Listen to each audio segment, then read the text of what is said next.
The Kings won, yeah, yeah. Oh yeah, the Kings won, yeah. The Sacramento Kings, oh yeah, the Kings won, yeah. Fox is so fast. Sabanas is so strong, yeah. Coach Mike is so smart, yeah. They are the playoff bound, yeah. What's up, Kings fans? Welcome back to Royal Rebounds, the Sacramento Kings YouTube channel for fans by fans. If you're a Kings fan, make sure you smash up that like button down below, and please consider subscribing to the channel. We are live after every single Kings game. What's up to everybody in the chat? We got Trey, Fox, the Bouncer, Callum, Fred, Jim. Thank you guys all for joining in. The Kings win tonight, 126-123 over the Orlando Magic. This game goes to overtime. De'Aaron Fox scores 37 points, including the go-ahead three there at the buzzer. Calvin, what's up, man? Happy Saturday. Happy Saturday, Barry. I think you meant to say the Kings won. Yeah. Big win. Big win. Yeah. And Fox is so fast, you know? Fox is so fast. Sabonis is so strong. Mike Brown's so smart. But yeah, what an awesome Saturday for me. I spent some time golfing. I watched the game on the golf course. And obviously, you know, it's always good when the Sacramento Kings win. But I was a little worried tonight. You know, the Kings were down by 20. I was getting a little worried. I honestly, you know, shout out to Katie Christensen out there. I really enjoy the during the game. However, there were moments during this game where I'm like, am I watching Orlando Magic broadcast? Because they were just bragging about all these young, talented players on the Orlando Magic, how good they are, how young they are, how tall they are. And I'm like, yeah, I mean, I like the Orlando Magic players too. This is a team I've been high on. I think it's, you know, a couple years early. But come on, this is a Kings broadcast. Talk about the Kings a little bit. Jeez. Yeah, I mean, when you see that team up in person and how big they are, how athletic they are, and you see some of the pieces, like you said, it hasn't really translated into great play every night on the court yet, but you can definitely see why people are kind of excited about certain people or this team in general. Yeah, definitely. And they started three guys that were 6'10", a guy that's 7'2", and then their smallest guy on the floor tonight was Jalen Suggs at 6'5". This team is absolutely huge. I heard them talking about during the game that this potentially is like one of the third largest teams of all time. And we'll see what happens when Jonathan Isaac comes back. Have you heard any news about that guy? Because, when I look up Jonathan Isaac injury or Jonathan Isaac return, I find articles from like 3 weeks ago that's like he's gearing up, he's getting ready to play, and then like radio silence, man. Radio silence. Yeah, I'm in the same boat. I really haven't heard any sort of update. We wish him the best. It's pretty insane. The last time he played a game was when he was 21 years old, and he's 25 now. So wow. I hope that he can recover and return to some of his old self, because the dude was a really, really good up-and-coming two-way player. I'd be interested to see how much money these NBA teams pay these guys to just rehab and not play games, right? Like we saw with Gilbert Arenas, we saw with like Tracy McGrady, then even more recently John Wall, we saw it with Klay Thompson and KD get that huge deal from Brooklyn. Now we're seeing it with Jonathan Isaac. I mean, there's more to being a professional basketball player than just showing up during the games, right? There's so much work that we don't see in the back end. So it's not like they're getting paid for nothing. But as a fan, right, you must be pretty frustrated wanting to see him get out there for sure. What's up, Key Kings, Gotham, Sass, Derek, Tito, Neil, welcome in, Jay, Drew, welcome in everybody, Jim. Thank you guys for joining us. As you might have seen, the Kings win tonight, 126-123. The Kings won, yeah. Oh yeah, the Kings won, yeah. The Sacramento Kings, oh yeah, the Kings won, yeah. Fox is so fast. Sabanas is so strong, yeah. Coach Mike is so smart, yeah. They are the playoff bound, yeah. They are the playoffs. Perfect. They are the That's playoff. exactly what we needed. Every time I watch that, I still kind of forget what's going on because I'm like, it seems like they're making it up as they go. And then I remember, oh, this is an old video that I took. They're not live, even though they kind of act like it. But hey, let's dive here into the box score.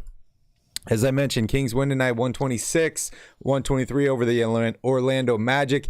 They now move to 3-5. We're going to look at the standings here in a little bit as well, but I have to give you a little teaser. The Kings are officially above the Lakers and the Golden State Warriors in the Western Conference standings. That is absolutely ridiculous. Sass says we could easily be 6-2. Yeah, if we hit some of those free throws, if that travel had been called. And, that Golden State Warriors game was also open as well. So, I mean, the Kings could have won a bunch of games, but you know what they say? Coulda, woulda, shoulda, didn't. The Kings are 3-5, and they are what their record says they are, Calvin. 25 points tonight for Domantas Sabonis, 11 rebounds, 6 assists. He picks up 4 personal fouls, kind of continues on the streak of, staying out of foul trouble. He was available pretty much throughout this whole game, played 38 minutes, and a huge game for him. Unfortunately missed a ton of free throws, which is not good. 37 points for De'Aaron Fox, 14-24 shooting from the field, 2 of 7 from three-point range, 5 rebounds, 3 assists for him. And of course, the biggest shot of the game, that 3 in overtime, basically from half court. I know it was a couple feet in, but I'm going to give him credit. That was a half court buzzer beater, just like we saw on opening night, Calvin, against the Portland Trailblazers, where that fan won, what, 10 grand? Yeah, I think so. 10 grand. Then we have Keegan Murray. We're going to talk about Barnes and Murray here. Only 3 points for Keegan Murray tonight, 24 minutes. Mike Brown pulled him early in this game when he was not performing. 1 of 6 from the field.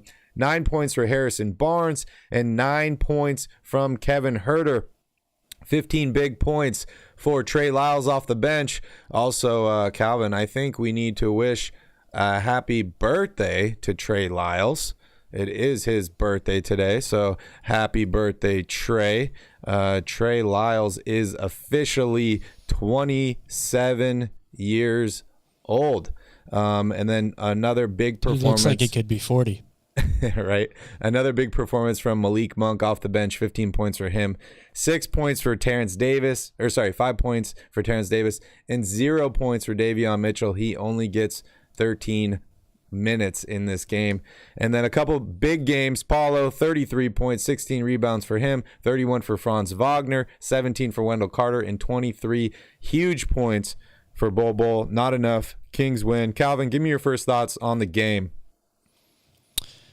Well, thank goodness for De'Aaron Fox late, right? I mean, he saves Malik Monk's ass big time with a terrible turnover there in the corner. I realize he's trapped in the coffin corner, but man, that was rough. Way to just slide back and forth. This game was very schizophrenic, very up and down, and that's kind of been the Kings all season long, especially against the teams that you would think are the lesser teams on their schedule. They seem to get down big early. I know it's the road, being on the road as well, a long way from home, but bench kind of kept them in it. Sabonis and Fox were tremendous tonight, and Trey Lyles and Malik Monk were really, really good off the bench. Free throws again are a problem, and I saw Sass was in here talking about how the Magic interior defense was awful. So is the Sacramento Kings interior defense. In fact, it's even more awful than the Orlando Magic. 78 points in the paint allowed, minus 12 on the boards. They just continue to get absolutely destroyed inside. It's a very, very reoccurring theme for this team.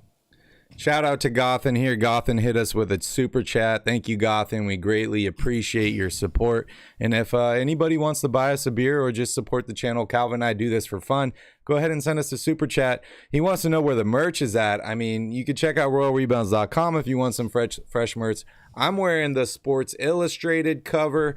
I got the hat on. Calvin, my question for you, where's the chain, bro? Oh, I forgot about it. Sorry, guys. Is it available? Is it free? You got to book it somewhere, or it's in the wash? To be honest with you, I don't know what happened to it. I have no idea where it went. Okay, you had too much fun. What an amazing game. Afghan says, yeah, we definitely could have been 6-2. We could have. The bouncer is back. And yeah, I guess we are a little bit late here. But good news for everybody. Daylight savings is tonight. So don't forget to set your clocks. Is it back or forward, Calvin? I can't ever remember. But for us, good thing we don't have to worry about it. We have no daylight savings time. So right now we're 3 hours time difference from California. We will be a 2-hour time difference starting tomorrow. So that should help out people with us not being on as late because, yeah, we do have other jobs as well to do. So unfortunately, we can't be live right after every single game as much as we would like to. All right. Hi, Tito. How you doing? Jeff the Lefty. Good to see you. Yeah, what a great game. Xavier. It's games like this, Calvin, that just make me love being a basketball fan, right? Your team's down by 20 in the first half of the game. You know, you feel like there's no hope. You know, even your own commentators are talking about how amazing this other team is. And then you come back, have a huge third quarter, take the lead, and then, back and forth in the fourth, they tie it up, it goes to overtime, and then your best player, one that you and I, we love De'Aaron Fox, we do. We think he's the best player on this team, but, there's always room for criticism, right? And we've been critical of De'Aaron Fox in late game situations, especially shooting the 3 ball. He takes the last shot in this game and absolutely nails it. Calvin, when you saw that shot, was it in? Did you have any questions, or was it in? Because for me, as soon as it went up, I'm like, it's in. Well, I definitely did not think that as soon as it went up. I mean, he had to put it up then. He didn't have another choice. The clock was about to expire. So the fact that it went in is great. And hopefully, after kind of an up and down road trip, like within each individual game, and again, struggling early today, you could see the look on Mike Brown's face after this game. He was very relieved. I think he knows that they still have a lot of stuff to clean up, and hopefully a shot like that can kind of be a shot in the arm for this team, and they can use that as a little bit of momentum. But it was definitely not a perfect game by any stretch of the imagination. Yep. Goth and the Vinny Squatch shirt is still in the store. You can check it out at royalrebounds.com. We got the Vinny Squatch in here. So if you want some merch, pick it up because it's only going to last for so long. Tito says, I went from being pissed off to screaming, excited so quick. Yeah, I feel the same way. Watching the Kings is like an emotional roller coaster. It's a lot of fun, though. It really is a lot of fun. Calvin, I want to talk about Keegan Murray tonight. I mentioned he only played 24 minutes. Mike Brown seemed to, sub him out pretty early because he was missing shots. He's 1 of 6. I actually thought this was a good thing, right? Like, I think it's a coach's responsibility to kind of protect the player from himself, or protect him from, whatever outside influences there are. Everyone wanted to see Paulo and Keegan go at it tonight. They didn't really get that matchup, but, as soon as coach noticed he was struggling, he pulled him out of the game. I thought it was the right decision. The dude's a rookie. As amazing as he's played right now, people forget that he is a rookie. And, you kind of got to take it easy with some of these guys. You don't want to crush their confidence too early. So I thought it was a great move. Unfortunately, only 3 points for him. Probably doesn't help his rookie of the year, statement or campaign. But, what are your thoughts on Keegan Murray? You think it was the right decision to pull him out of the game early? Yeah, probably. I mean, one of the problems, at least from a coaching standpoint, about having a guy that's so nonchalant and even keel like that is it can be kind of hard to tell sometimes if they're really in the game or not, especially if they're struggling, right? So I think that Mike Brown is, every day probably getting a better feel for every player on the team and kind of how they're looking early on and shoot around and stuff like that. So every day he's going to have a little bit more of a pulse on this team. It was the right move today, and thankfully guys like Trey and Malik stepped up in place of Keegan Murray and Kevin Huerter, who probably struggled with the length. Paolo Banchero has just been on an absolute tear, ever since he came into the league. So it's been up and down for Keegan Murray. I've got confidence that he'll be able to bounce back. But yeah, in this moment in today's game, I think it was the right move. Yeah, I agree. I mean, Harrison Barnes, this dude played 35 minutes, only 9 points for him, also 9 points for Kevin Huerter. The Kings win tonight, so we're all happy, right? We're not blaming these guys for another loss or anything like that. But I think the length definitely bothered both of those guys. And, Harrison Barnes, we keep talking about how, like, Mr. Consistency, right? Like, he was the most consistent player for the Kings for, like, the past 3 seasons. He's got kind of a different role this year, right? He doesn't really know what he's supposed to do. I look at him as kind of the glue guy, where every single game, his role can be different, right? Fox is the go-to guy. I think he's officially the go-to point guard. Sabonis is your second best player. And then Keegan Murray has his nights. Kevin Huerter has his nights. Obviously, can shoot the ball extremely well. Only 9 points tonight, but that was 3 threes, right? He shot 50% from three-point range, and we're talking about he didn't play that well. And then Harrison Barnes is kind of that glue guy that's got to do everything else, whether it's assist, whether it's rebound some nights, like we saw the other night, him grab that late rebound and help the Kings. But, offensively, I would say tonight was a little disappointing for Harrison Barnes. Seems like he's kind of showing the age a little bit. But like I said, that's probably due to the role that he's in. And guys like Trey Lyles stepping up off the bench. He ended up with 30 minutes, 15 points for him, 5 of 10, 4 of 7 from three-point range. Yes, it's his birthday, and, we care that it's his birthday, and Mike Brown seemed to care that it's his birthday. So I think that definitely impacted Harrison Barnes tonight. What do you think? Yeah, probably. And, I just want to give a shout out to Monty McNair. That Trey Lyles trade last year kind of seemed at the time like a pretty insignificant move, but it's turned out to be incredibly useful and valuable for Sacramento, both towards the end of last season and early on this year. He's kind of solidified, I think, the backup power forward position as of right now. So, again, shout out to Monty McNair. He knows what he's doing. Yeah, I mean, I liked Bagley, right? If you guys know me, I wanted Doncic, right? But I was happy to have Bagley. I didn't even think we'd have a chance to get him. But Trey Lyles, I think, has had more of an impact on this Kings team in the short amount of time he's had here than Bagley had his entire time, because the dude just wasn't available. It really was quite unfortunate. And yeah, Tito says Trey Lyles was key to the comeback tonight in that third quarter. We got to give a shout out to Dusty Baker, Sacramento native. The Astros won the World Series. I still think they're cheaters, but shout out to Dusty. Shout out to Mattress Mac for winning $75 million on his bet. Calvin, we sat next to Dusty Baker at a Kings game a few years ago. You remember that? Yes, we did. I will always have a soft spot in my heart for Dusty Baker. As you know, he was the manager of the Cubs, almost brought a World Series championship to the Chicago Cubs. So I'm happy for him, regardless of what you think about the Astros as an organization. Happy for him today that he won. Tito says never support those cheaters.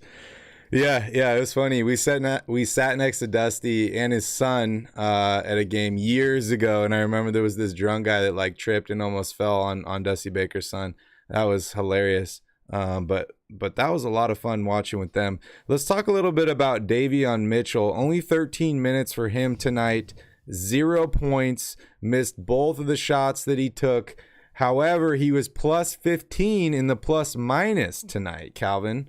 I know you're not a huge fan of the plus minus, right? I think some people overuse it, right? But, what do you feel about Davion's impact on the game? Because, we know him as a defensive guy. Yes, he's had good offensive games. I thought he played really well when De'Aaron Fox was out. But 0 points tonight, but a plus 15 in the box. What do you think about that? Well, yeah, I think it speaks to, it's not just him, it's really the entire bench. If you look at the plus minus, all of those guys, Malik Monk, Trey Lyles, I think we're all in double figures in the plus minus on the positive side of the plus minus. So, give credit to not just Davion, but the whole bench for being able to keep things from getting too far out of hand. I mean, the starters did have some say in it as well, but the bench did a great job. I think Davion did a really good job defensively, as you can always kind of trust with him. The length probably definitely bothered him. He couldn't even get more than 2 shots off. And as far as, why the opportunities weren't there, I think it just goes back to kind of what we've talked about before. He's one of those guys that really needs volume, in order to kind of get in a rhythm offensively. And 2 shots is not going to do it for him. Yeah, good point. The cool thing about Davion Mitchell is that, he's just always going to put out effort. Even if he's not making shots, right, you can still have an impact on a game. A guy that I really like to compare him to is Marcus Smart, a guy that I was a huge fan of on the Boston Celtics. And, yes, he's gotten much, much better at shooting the 3 ball, but early on, there were games that Marcus Smart could have a huge impact on and not really score a lot in that game. So I see kind of a similar thing here from Davion Mitchell. Let's talk about a couple more bench guys here. Chimezie Metu, 11 minutes for him, 6 points. I thought Metu played exceptionally well, had a couple, really good buckets in this game, played great defense. Obviously, he's a little bit more lanky than some of the other guys on this team, so I think he was put out there for a reason. 5 minutes for Richaun Holmes tonight. I think the length really bothered him. I think Chimezie was kind of chosen over Richaun because of the length. Any thoughts on Metu and Holmes tonight? Yeah, I think this was probably Metu's best game of the year. He wasn't trying to do too much. I think he kind of just let the game come to him. He knew, his responsibility and his role out there. I agree. I thought he moved his feet pretty well defensively, and you didn't see him taking too many of those crazy, jacket up threes where he can kind of get into an uncomfortable rhythm there. So hats off to the bench altogether. They really were instrumental in making sure that Sacramento had a chance to be in the game late and allowed Fox and Sabonis to kind of take it over at the end there. Yeah.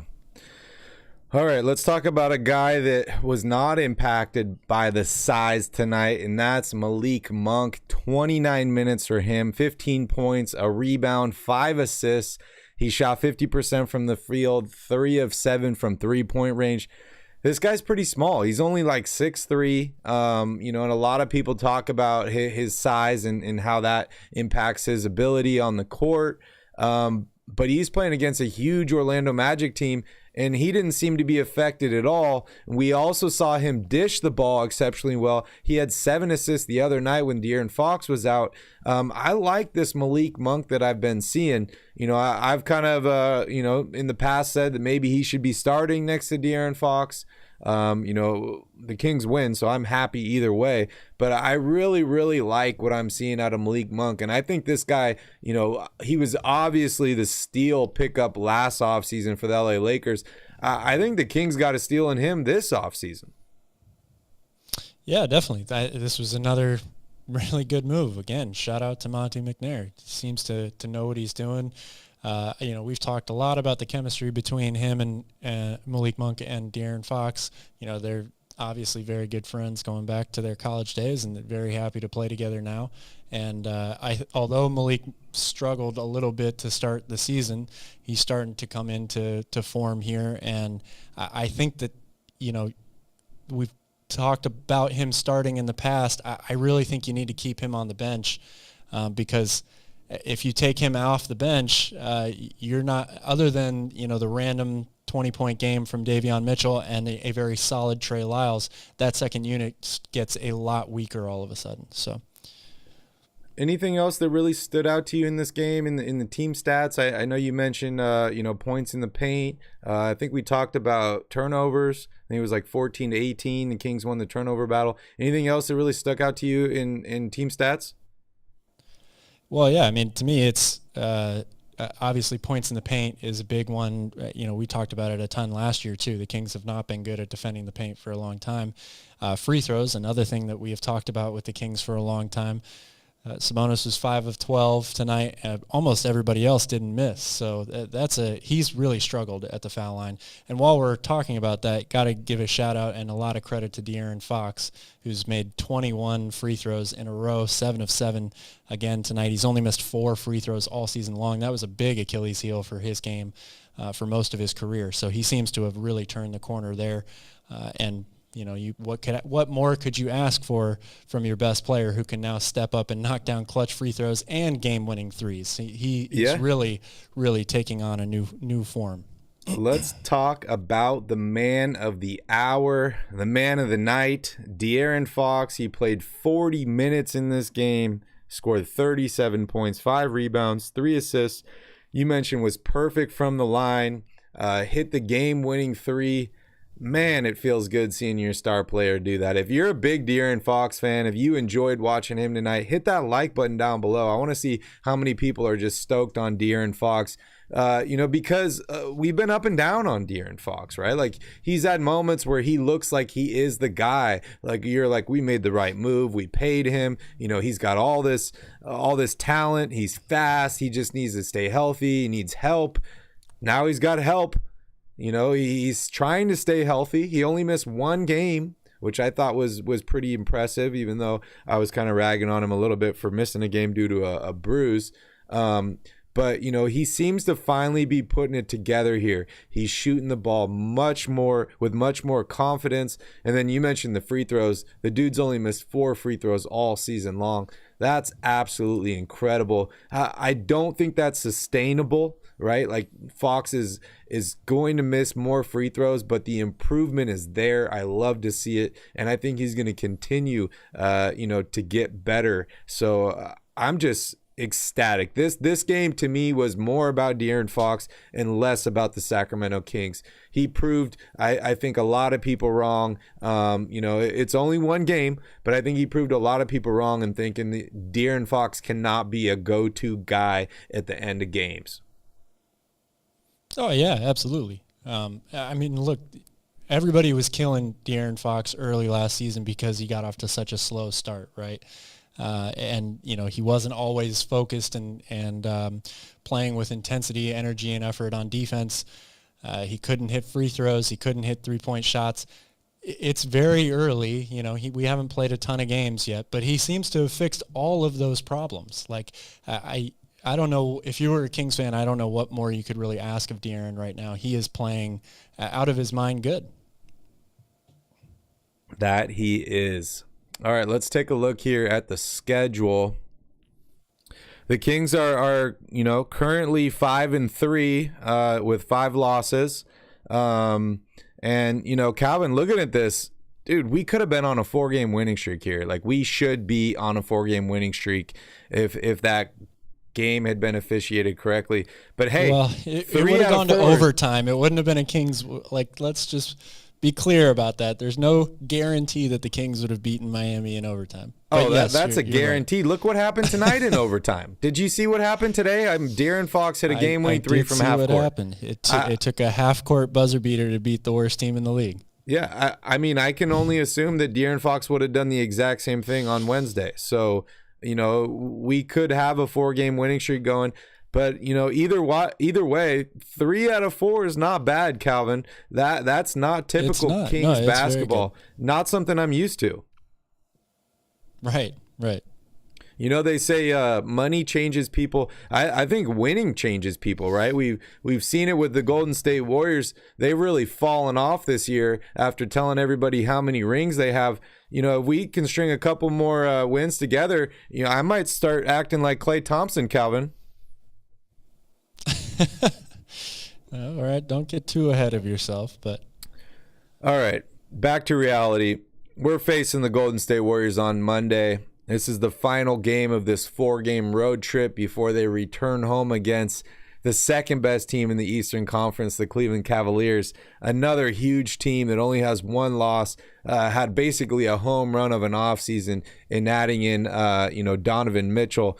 And then we head to LA to take on the Lakers, and then back home against Golden State, Brooklyn. 2 tough games. I know Brooklyn's, a shit show currently, but that team does have a ton of talent. And, with my luck, Kyrie Irving will probably be available for that game. But then it opens up a little bit against San Antonio and Detroit. Let's talk about this Warriors game, Calvin. The Kings got down big last time. They fought all the way back, and they lost at the end of the game. Golden State's been struggling here. They lost to Orlando. They lost to Miami. And they rested all their starters yesterday and lost again. What do the Kings need to do to beat a 3-7 Golden State Warriors team?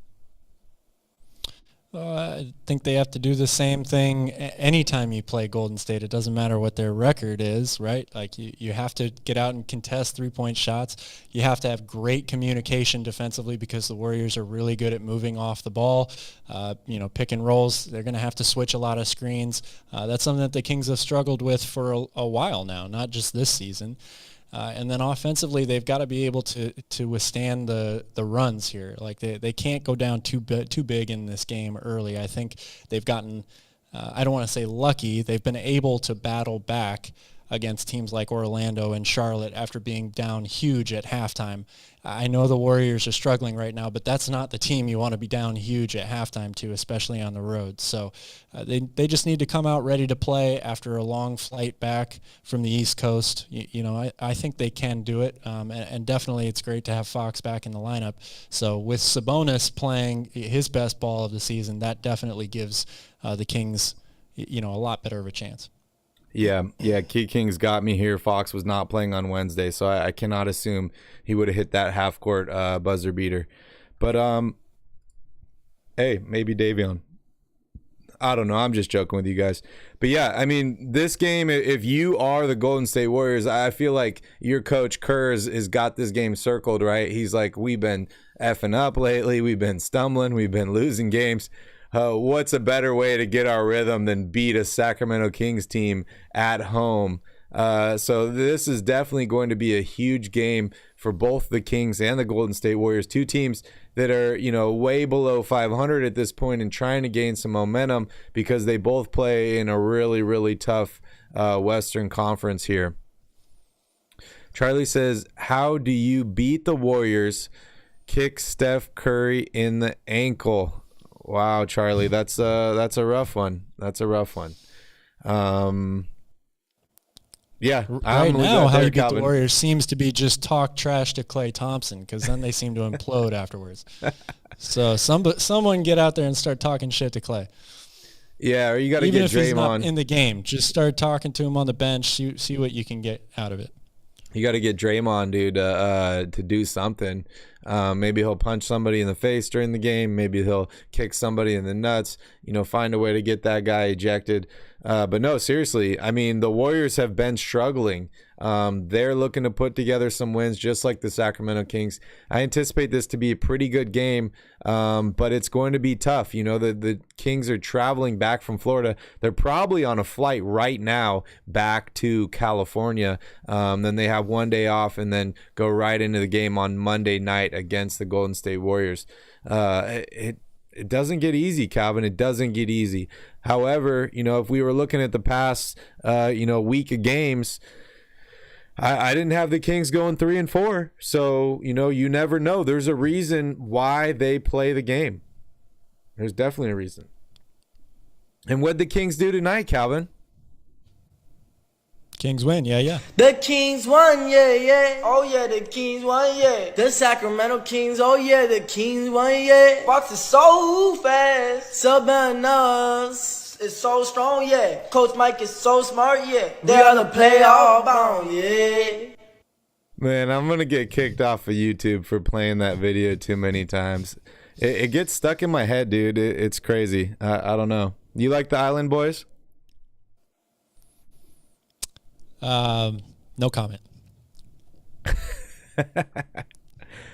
You're like, I don't know them, so I wouldn't know if I like them or dislike them. Hey, they're Kings fans. Not really, but somebody paid them to be Kings fans, so I guess that's not all bad, right? Yeah, Dennis has got it right here. Let's kind of go over a couple games that happened today. I want to jump into the standings, and I think we open it up to questions. If anybody has, any trade scenarios, any questions about the Kings, anything like that, go ahead and drop them there in the chat, and we'll definitely get to that here in a little bit. The Kings win tonight, 126-123 over the Orlando Magic. The Nets win 98-94. Kyrie Irving is still suspended. The Atlanta Hawks pull it out in overtime over the Pelicans, 124-121.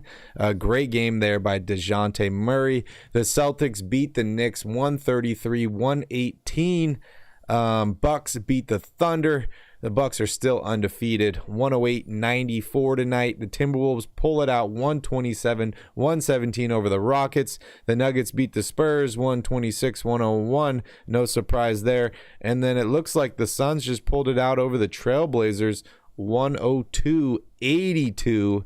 Man, the Suns are looking good. I had a lot of questions about them going into this season, Calvin. They're 7-2.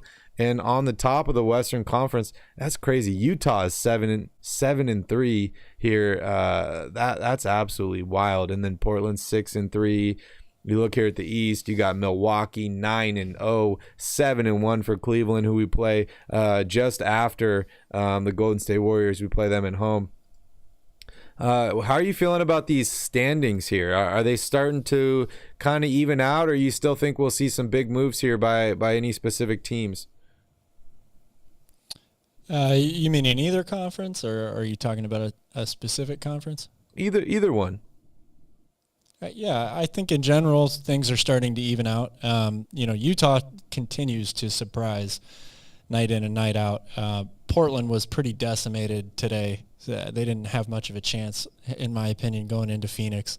No Damian Lillard, no Anthony Simons. The list goes on. But yeah, look, I think over the course of a regular season, it's 82 games, right? Like if you're a real contender, you're going to be there at the end. And who knows, maybe Utah will continue to surprise, and they'll be maybe not the second seed, but they'll be a playoff team. I think that would be a pretty great story. But outside of that, I do think I'm certainly not surprised to see Phoenix at the top of the standings, playing well with the roster that they have. And yeah, Milwaukee, God, good luck beating them.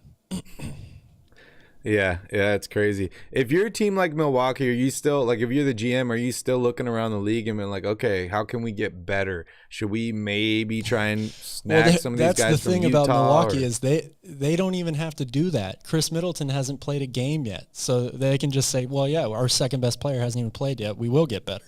We don't have to make a move. You're sounding a little complacent there, Calvin. Well, I don't think they're complacent because they know they got to keep winning to stave off teams like Cleveland.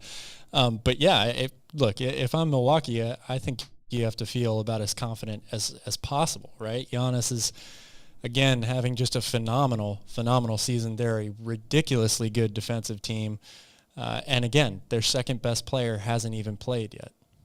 Yeah, very, very true. That's wild. Any news on Chris Middleton when he'll be ready to return? The last I heard, we're looking at sometime end of this year, early next year, December being the earliest they're hoping to get him back. So we'll see. I don't know. And it looks like the Kings don't play the Bucks until December 7th. So hopefully he's not ready to return by that point.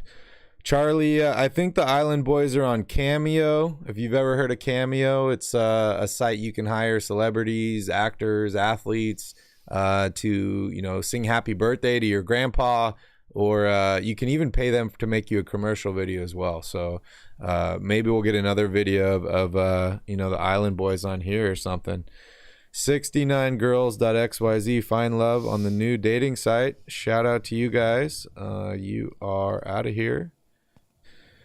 Mr. California Roll, message retracted. All right, I see how it is. So Calvin, I know you have the Bucks making the finals. How are you feeling about the West? You got a favorite right now in the West? Well, I will say that I was wrong about the Clippers. Not maybe wrong in the big picture, as long as they don't fuck up too much and miss the playoffs altogether or end up in the play-in tournament. But they're just not going to play their full team, their full potential this season. It's very clear that they're prioritizing rest and health, and we've heard that a lot with Kawhi. I thought that they would be a much, much better team, but again, they've just been focusing more on making sure that their guys are healthy as opposed to letting everybody run. So that's the one maybe thing that I expected to see a little bit differently, but everything else seemed outside of Utah seems to be pretty status quo right now. Obviously, the Warriors are struggling.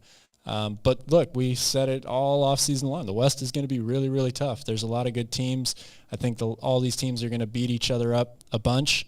And that's probably why you're seeing so many teams with, somewhere in the middle with 3 to 5 wins right now. Yep. Lydia says, yes, but the Kings need to beat elite teams or they won't make the playoffs. I think the Kings should not have let a 19-year-old get 30-plus points. Defense and defensive rebounding is lacking. Any response to that, Calvin? Because I think they let 2 19-year-olds get 30-plus points tonight, right? Oh, no, Franz is 21. Franz is 21, that's right. I mean, the only thing I'll say to that is the Kings aren't the only team that have allowed Paolo Banchero to get 30 points. He scored over 20 in every game he's played this season, so he's pretty damn good. But yes, I agree with the big picture of that statement. They are not good at interior defense. They're not a good rebounding team, and that's been a problem that they've had for years now. They definitely need to get over that hump and beat the bad teams and the good teams if they want to make the playoffs. Yes. Yeah, I mean, Lydia, I totally feel you, but honestly, I could care less if Paulo had 50 tonight as long as the Kings win the game, because I think that's the most important thing. And I agree with you. You got to beat good teams if you want to be a good team. You can't be skirting around people, our schedule's too hard, we want to ease yours. No, none of that matters. You need to win basketball games. It doesn't matter who you're playing. If you want to be a good team, you need to win basketball games. And, there's no point in hiding from these teams because you're going to have to play them in the playoffs anyways. And I know that that's kind of like, the first accomplishment that the Kings fans want right now is if we make the playoffs and we get swept in the first round, like we're still going to be happy, right? Like it's been so long. We just want to make it there. But honestly, you need something to build off of. Of course, I'd be happy if the Kings made the playoffs this year, but I agree with you. You got to beat good teams if you want to be a good team. And, the Kings didn't beat a good team tonight, but they beat a good team last Saturday in the Miami Heat, and that's probably the only good team they've beaten this season, Calvin. And that was no Jimmy Butler, right? So far, no Jimmy Butler in that game. Yes. You got a prediction for this game on Monday? For the Warriors game? Mm-hmm. I don't actually. I mean, the Kings are really hard to get a pulse on right now because they've been so up and down.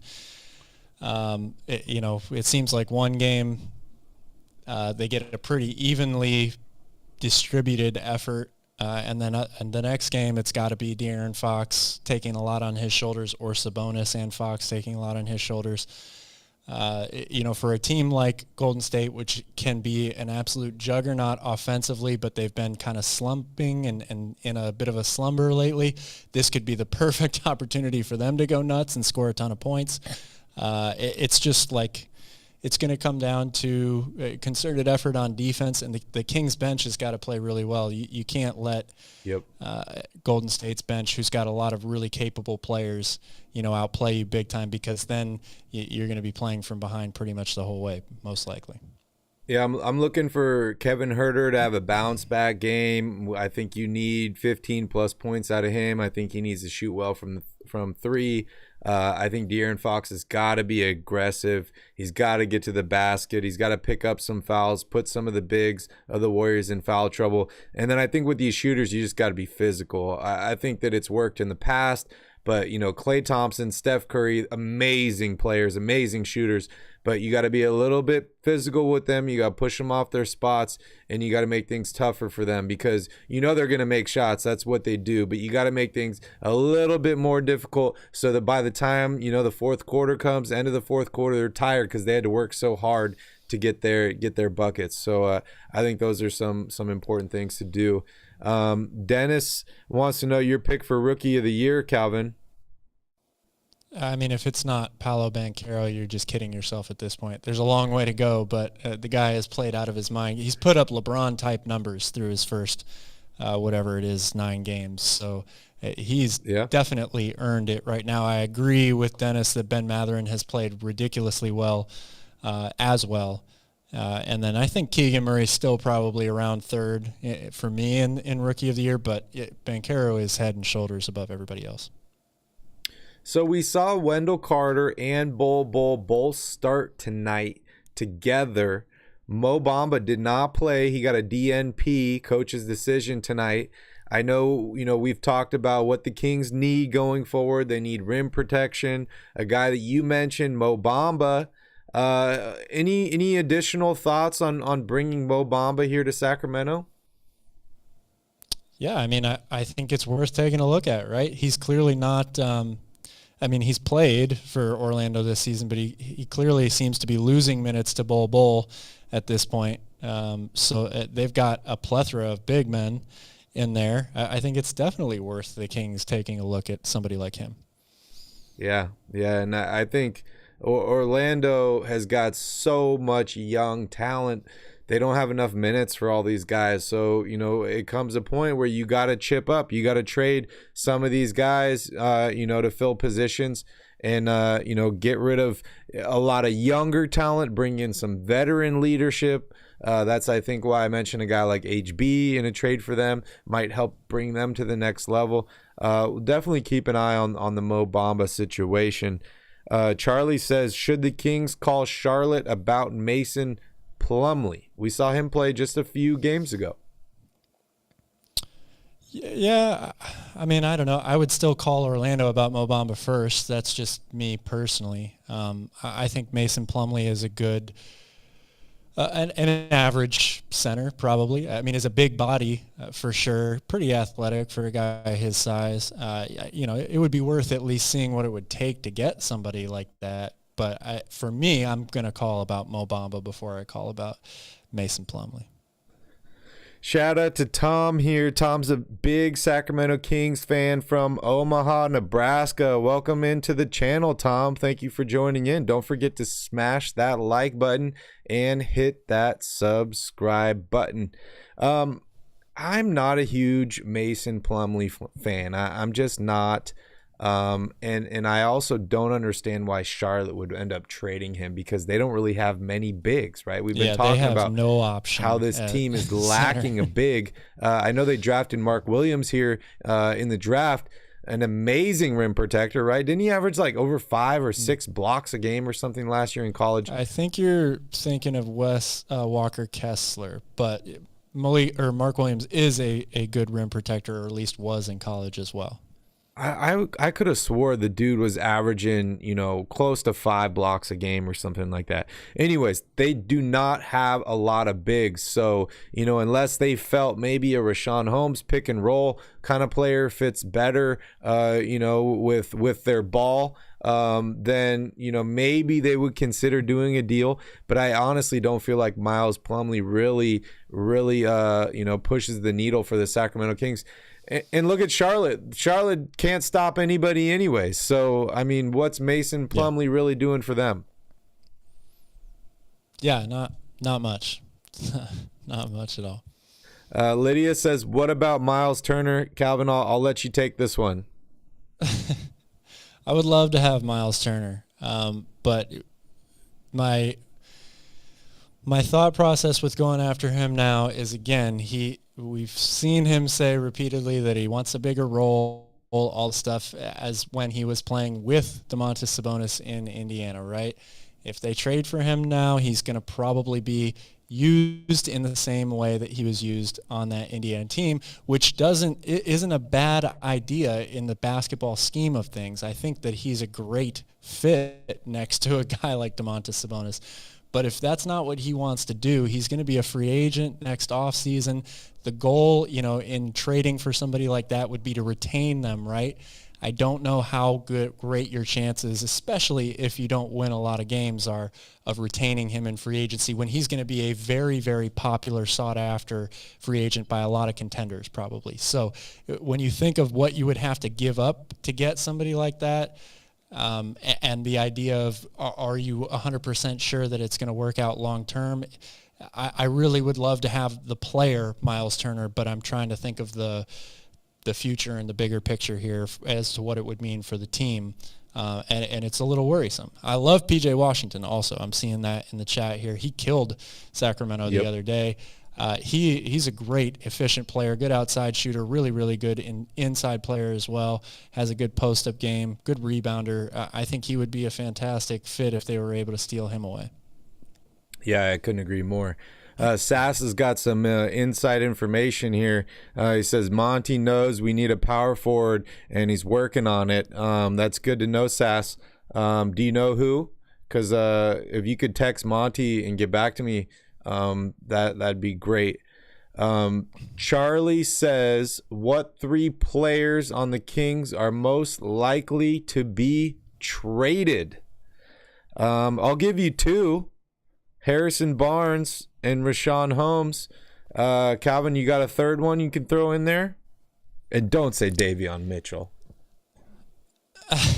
No, I mean, I think the third one is, it just is dependent on what the trade is. They'll probably have to be some sort of filler to either match salary or, a insurance part of the package. It just depends on the deal. There's probably a number of players who could be that third option, whether Davion could be one of them. Maybe it's Terrence Davis. Maybe it's Alex Len. I don't know. I think that when you look at the bench, there's probably only a couple people that are for sure safe, and that would be Malik Monk and Trey Lyles, I would say. Yeah. Would you consider starting Trey Lyles? Because, I mean, he's played pretty good. He's pretty solid. He's not going to score a bunch, but we've seen him shoot the 3 ball pretty well, and he's played excellent defense, can also pass the ball a little bit. I love ex-Spurs. Like, anybody that played for Coach Pop, I'm like, sign me up, dude. The dude has been great. He's fundamentally sound. Would you consider starting Trey Lyles if you feel like HB wasn't working out, or do you think he wouldn't fit with Sabonis? No, I think he fits with Sabonis pretty well, actually. He's a pretty decent outside shooter, a guy that, they can kind of move around the floor a lot. They can post him up when Sabonis is playing, sort of that point center position out at the free throw line extended area. And then when Sabonis goes inside, he can, spot up for 3. I think it works pretty well. But again, I go back to, if you're going to change up the starting lineup now, you risk harming the second unit even more, which hasn't been the most reliable unit in general. Monk and Trey Lyles have kind of been the bright, shining stars there. So if you were going to change the lineup and insert one of them as a starter, I worry about what that would do to a second unit that hasn't been great overall this season. Yeah, great point. If Chimezie Metu can do what he did tonight, with more minutes, I think you're okay. But we haven't really seen Chimezie have many opportunities to be that guy. So it would be interesting to see, if Trey Lyles is moved into the starting lineup.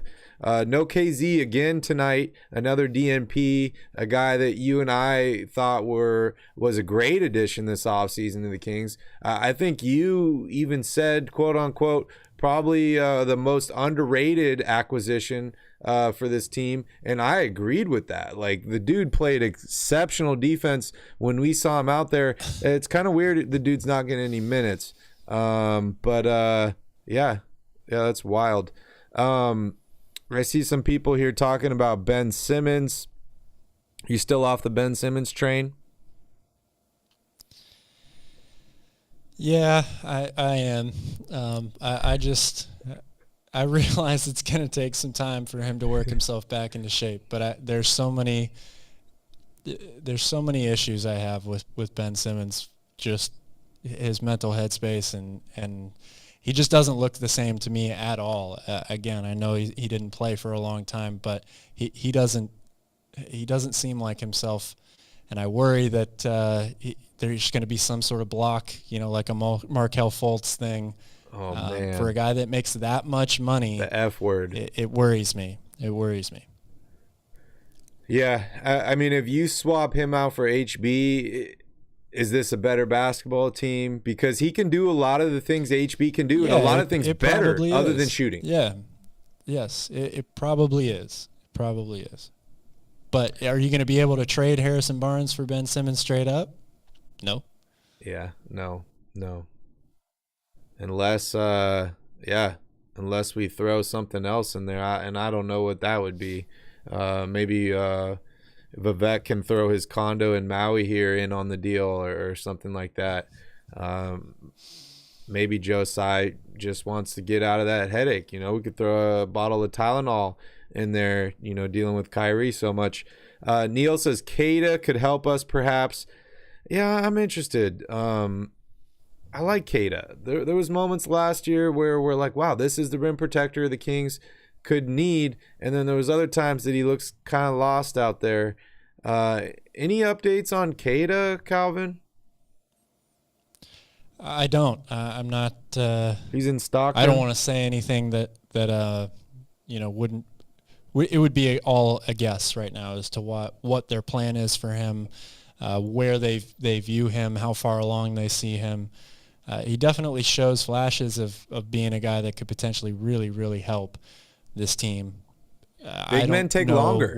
I don't know what they need to see from him, what the progression is, what the steps would have to be in order to say, okay, it's time to actually give him a legit shot and play him serious minutes. Yep. King says, would you take on Jakob Poeltl? I saw a rumor that he was on the block here. I'm mixed on this deal because I liked him when he was with the Raptors. I thought he was going to continue to get better, and I don't think he really did that with the Spurs. I'm going to contradict myself in what I just said about Trey Lyles, and I love everyone that played for Coach Pop. I guess he's a low-risk, low-reward player in my mind. I think he's played really well for San Antonio the past 2 years. I was in the same boat as you last year. I kind of thought like, oh man, Jakob Poeltl, are we really talking about that guy? Like I didn't see much in him at all. But he's become a very reliable center, really kind of like a Tiago Splitter back in the day, a guy that if you just heard his name, you were like, well, that guy can't really be much of a player. But he's done, I give him a lot of credit. He's done really, really well. I think on a bad team kind of gets overlooked.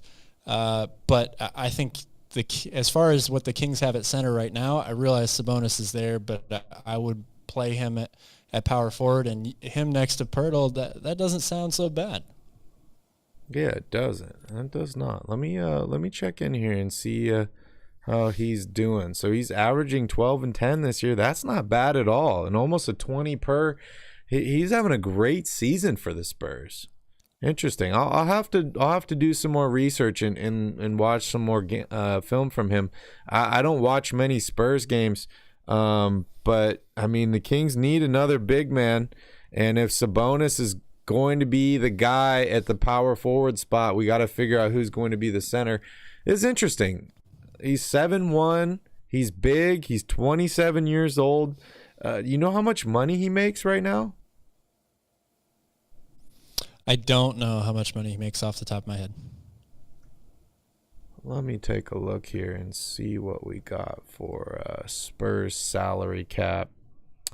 Oh, so it looks like he's expiring $9.3 million. Interesting. So maybe he's a guy you pick up, you rock with him through the end of the season, and you kind of go from there. Interesting. I have to do some more homework on this. Thanks, whoever brought that up. Key Kings. But interesting. Yeah, I think this could work out. I think this could potentially work out for the Kings. All right. I think they could do a lot worse than that if they were able to pull off a deal there. I got to catch up here a little bit.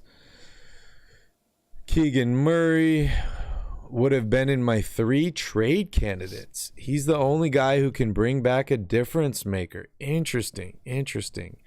Calvin, I know you've been high on Keegan Murray since before he was drafted by the Sacramento Kings. We saw Tyrese Halliburton excel when Fox was out, but he lasted about a year and a half before he was traded. Davion has not been traded. He's almost at about a year and a half here. You think there's any chance the Kings trade Keegan Murray half of a season in? I would say there's zero chance of that happening. I think they've been very high on him, just like myself, since before the draft. I think Monty made it clear that is the guy that they wanted, and we're very, very happy that they were able to slide into the 4th pick and have an opportunity to grab him. Everybody has really, really glowing things to say about him. I don't foresee any scenario where he gets traded. What about Alex Len? He hasn't been getting much playing time at all. He's a rim protector. I remember back in the day, the Kings were projected at picking him in the draft. They took Willie Cauley-Stein instead. The dude's bounced around Phoenix, a couple other teams. I thought he's played pretty good for the Sacramento Kings in limited minutes. Any thoughts about him?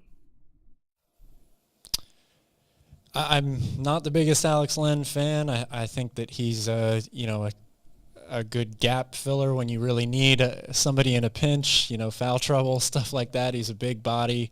There are definitely things to like about his game, but he doesn't move the needle much for me. And in terms of a trade, I don't really know how he's going to move the needle for another team, right? Like that, there's no way you're going to say Alex Len is the centerpiece of our trade. Give us what we want. I don't think any team in the NBA is going to go for that. Yeah. Good point. Chima and Keita and KZ could fill what we're lacking. Yeah, Neil, this team's deep, man. It is deep, and I think a lot of these guys are specialists, or at least they're really good at certain things, and it kind of gives Coach Brown the opportunity to put them in certain situations. So I do like that, but I think we're talking here more about like solidifying, a starting lineup, get some more rim protection in the starting lineup. I don't know if any of those guys, I really envision them as starters here. How do you feel about Julius Randle, Calvin? We haven't talked about Julius Randle, Orange Julius, for a while. This is a guy that absolutely killed it in college. The Lakers took him, I think, with the number 2 overall pick. Bounced around a little bit. He's been playing extremely well in New York. What are your thoughts on Orange Julius? Could he be a potential candidate for the Sacramento Kings? I'm mixed on Orange Julius at this point. I think there's a lot of stuff to like about him as a player. And of course, filling a position of need would be a really good thing as well. But I'm trying to think of how he would work and fit on the rest of this team and what the dynamic would be. He's not a very efficient shooter, especially from outside. He had one good season where he shot really, really well from 3. The rest of his career, he's been very inconsistent. And he's very much an ISO, keep the ball in his hands type of player, which for the way the Kings are playing now seems to kind of contradict that. They're much more of a share the ball type team right now with a lot of guys that can stretch the floor from 3. So I don't really know how that would fit. Yeah, I'm mixed as well because I feel like Julius Randle has had his best seasons when he's been in kind of a slower, grinded out, half-court offense. And you're right. This Kings team is doing the absolute opposite, right? They want to get the ball as quickly up the court as possible. Give it to you, De'Aaron Fox. This is almost like the 7 seconds or Shaq team. So that's where I think Randall could potentially fit in, right? Where maybe you try and get a quick shot. If it doesn't happen, you give it to Julius Randle inside, let him work around, and then he could kick it out to some shooters. So I'm kind of mixed on this. I feel like he doesn't fit the exact style that the Kings are trying to play, but he could give them another look when, maybe the quick score isn't working. Yeah, I agree with that. But yeah, just going back to that point, I think the Kings have the guys that they want to be ball dominant already on this team in Fox and Sabonis, and everybody else should be a complementary piece around them. It's trying to find the right match that will help interior defense, rebounding, and keep the floor spaced for Fox and Sabonis to do their things in their own rights. Adding another, number one scoring option, while it sounds great, I don't know what that would really do to the dynamic of the team, especially a guy that puts up a ton of shots, is a volume shooter. That's what Julius Randle is. That's going to take opportunities away from Kevin Huerter, who's off to a great start. Definitely Keegan Murray, guys who are, getting their shots from within the offense. If you add another guy that is an isolation player and movement kind of stops when he has the ball, that hurts those other guys. Yeah, I couldn't agree more. Dennis says Alex Len equals Costa Kufis 2.0. Oh, man, Dennis. That's Barry's favorite player of all time right there, Costa Kufis. Yeah, I love watching some Costa Kufis. I don't think my blood pressure's ever been as high as when I was watching Costa Kufis play. I'll just throw that out there. Charlie says Devin Vassell is on another level this year. Yeah, shout out to him. Unfortunately, I don't think that's available for the Sacramento Kings as much as I would like it, but I always love 3-and-D guys. Key King says, I would give up Holmes and a first-round pick for Zubats. Lydia says, who is FP or FRP? That's first-round pick. This first-round pick wouldn't be until what we did the math last time. It'd be like 2027 or something because of the first-round pick that was traded. The Huerter deal is protected, I think, for 3 seasons before it conveys. So, any thoughts on that, Calvin? I like Zubats. But I don't know about giving up a first-round pick for him.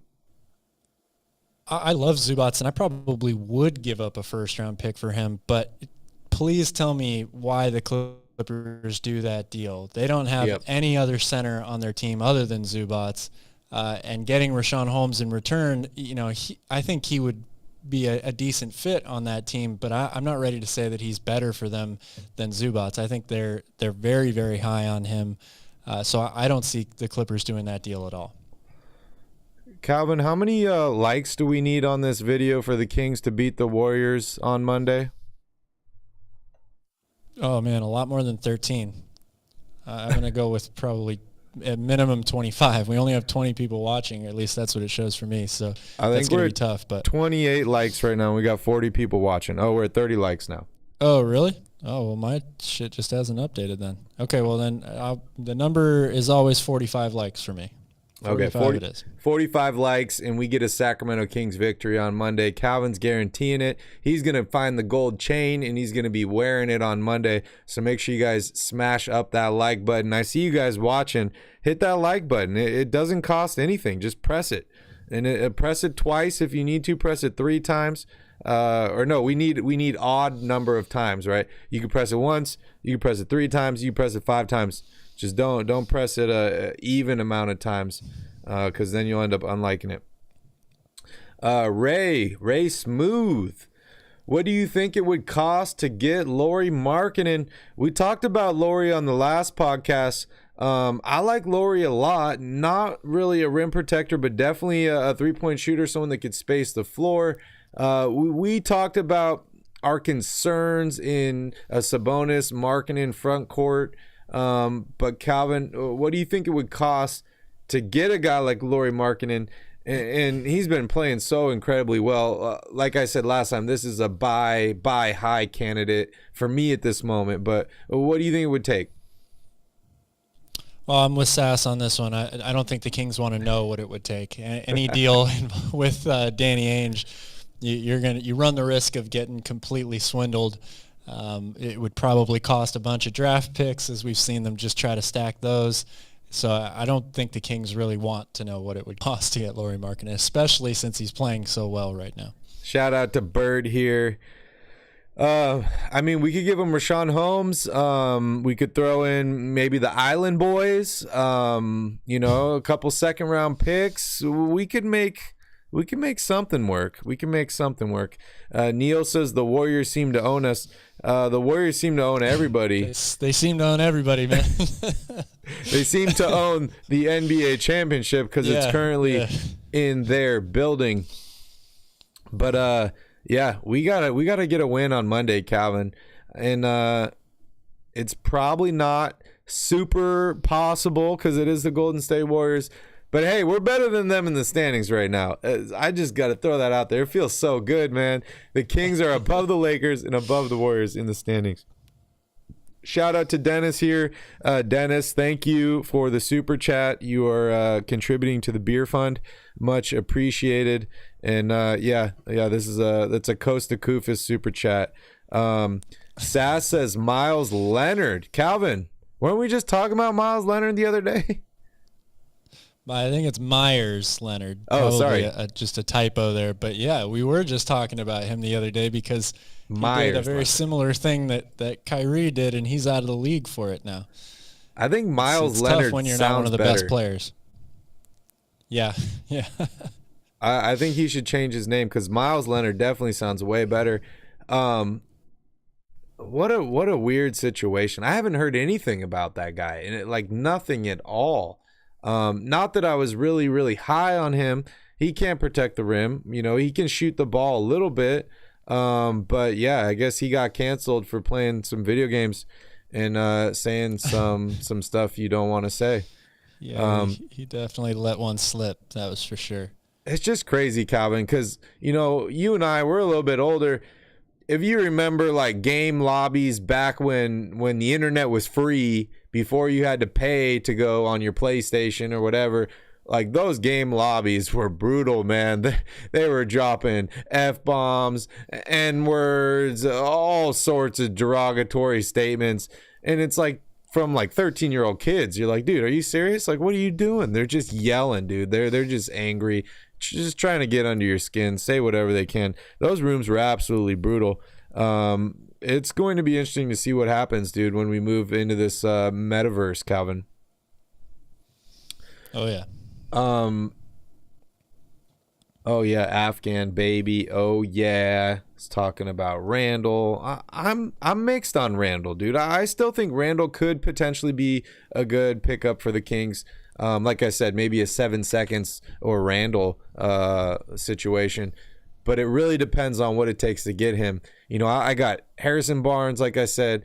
I got Rashawn Holmes. Those are my two guys that are basically on my list that I'm, flaunting to all the other teams. Hey, you guys need these guys. But I don't really want to trade many other players on this team. I don't really want to trade draft picks. I'm probably sitting pat if I'm the Kings right now, at least until we get through this, next couple games on the schedule and see what happens. Because, it's going to be a tough couple games. And, the Kings, if they can survive the adversity here and come out, 500 in the next week and a half or so, that would be fantastic. But these are a lot of tough games. So this right here, in my opinion, is going to show you whether the last 4 games was a fluke or not for the Sacramento Kings. Yeah, we'll see. It's going to be a tough stretch. This Coast to Koofus 2.0 chat just keeps popping up, dude. I scroll to the bottom and then it brings me back up to the top and says Coast to Koofus again. That dude's crazy, man. If you ever saw Coast to Koofus, the dude looked like a caveman. But then you hear him talk and it just does not It does not sound like it's coming from his mouth. Does not compute. It's wild. The dude sound really, really smart, dude. Like incredibly smart. He does not look smart. Just like me. Don't judge a book by its cover, Barry. Yeah, very, very true. A lot of books I own don't even have covers, Calvin. How do you judge those? So Charlie says, so if the Raptors continue to be mid, are the Kings mid? You wouldn't include Murray in a deal for Siakam or OG Anunoby. Sounds like it's directed to you, Cal. I mean, yes, I would. I just don't see the maybe an Anunoby, depending on what the Raptors end up looking like. But I don't see how you're going to get Siakam. The dude is playing out of his mind good. He's their franchise player right now. You think offering Keegan Murray for him is going to make the Raptors go, yeah, let's do that deal?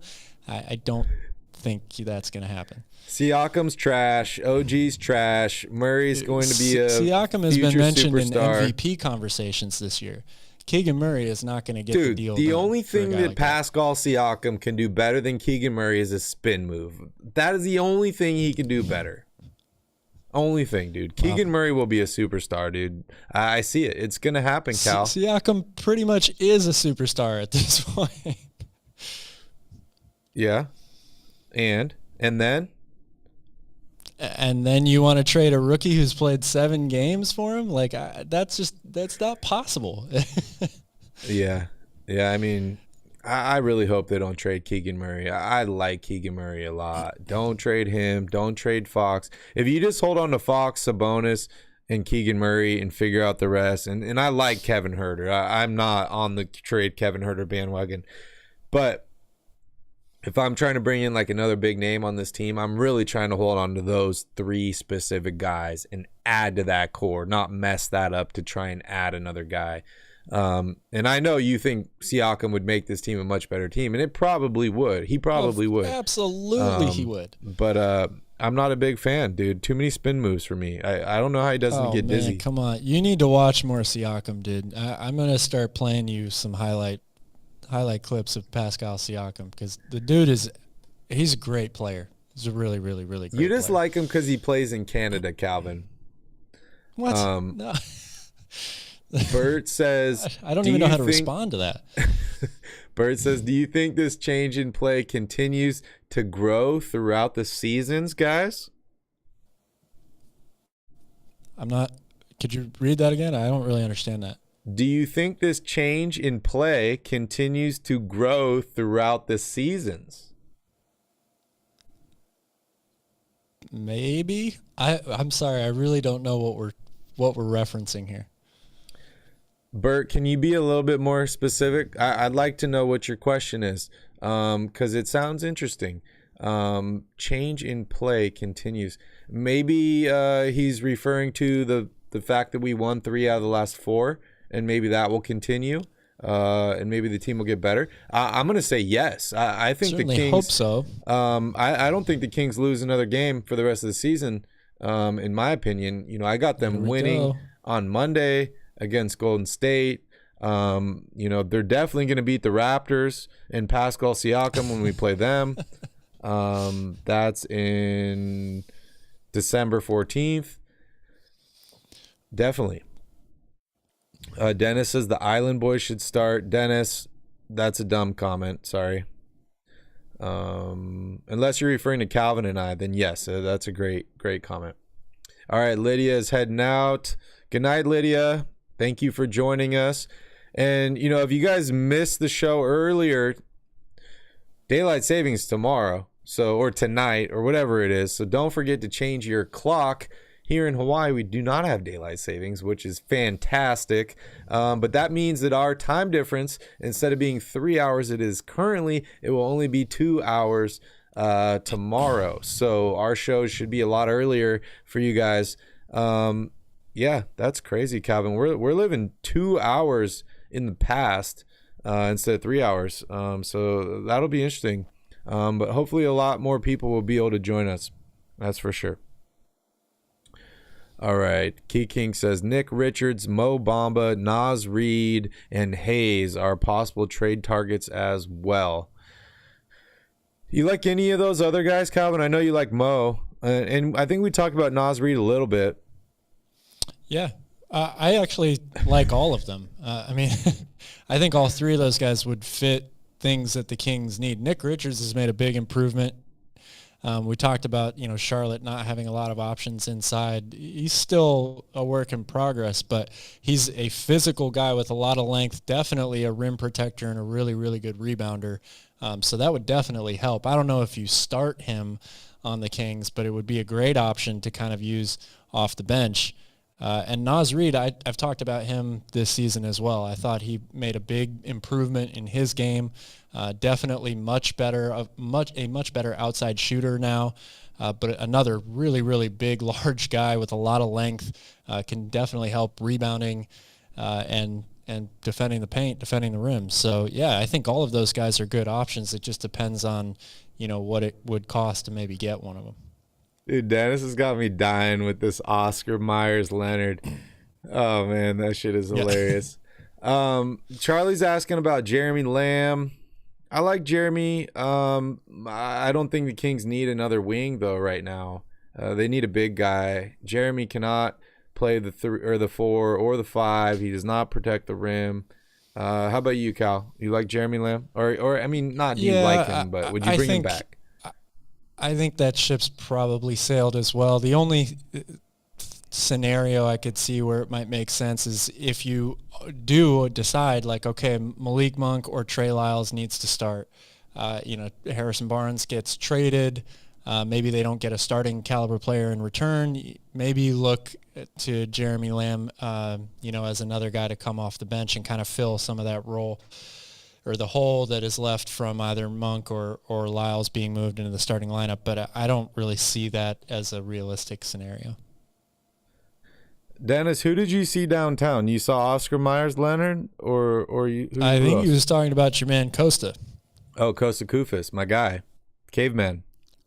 Giant caveman. Lee says Randall is like another ISO Zebo, all pass. That's actually a great comparison. Randall can shoot the 3 ball a little bit better than Zebo, but I see the ISO game in there for sure. You don't like that, Cal? Oh, I was just thinking, I don't really see those two as very comparable. I mean, yes, they play the same position. They play with their back to the basket a lot, but Randall is a million times more athletic. Zebo could barely jump over a phone book. And definitely takes a lot more outside shots than Zebo. They play the two very different styles. I see them both playing bully ball. A little bit. Randall's much more finesse, though, than as opposed to Zebo being more, brute strength. I'm going to go right through you. Calvin, we got 40 likes, dude. We only need 5 more likes for the Kings to beat the Warriors on Monday. If you guys have been paying attention, we're undefeated this year when we get 45 likes. So hit that like button if you haven't already. Odd times, right? You could hit it once, you get it 3 times, you get it 5 times, you could hit it 9 times. Just hit it the odd number of times. Hey, we only need 1 more. Rafi, we need Keegan. Teams have to game plan for him. Yeah, I think we've seen teams starting to game plan for Keegan Murray, right? I think that's a reason why he came out early in this game. He was not shooting the ball well. Yes, that's on him, but I think we're starting to see teams game plan for Keegan Murray. The thing is when you have to game plan for De'Aaron Fox, for Keegan Murray, and Domantas Sabonis, that's when things get a little tricky because all 3 of those guys can do different things and do them exceptionally well. So I think that adds another dimension to this team. Definitely good news if teams are game planning for Keegan Murray. Sass says apparently Leonard said teams wanted him, but he said he has a foot injury that could be career ending. Interesting, Calvin. A foot injury. I don't know if I believe him. He hurt his foot with a derogatory term on the internet. First time, never heard that.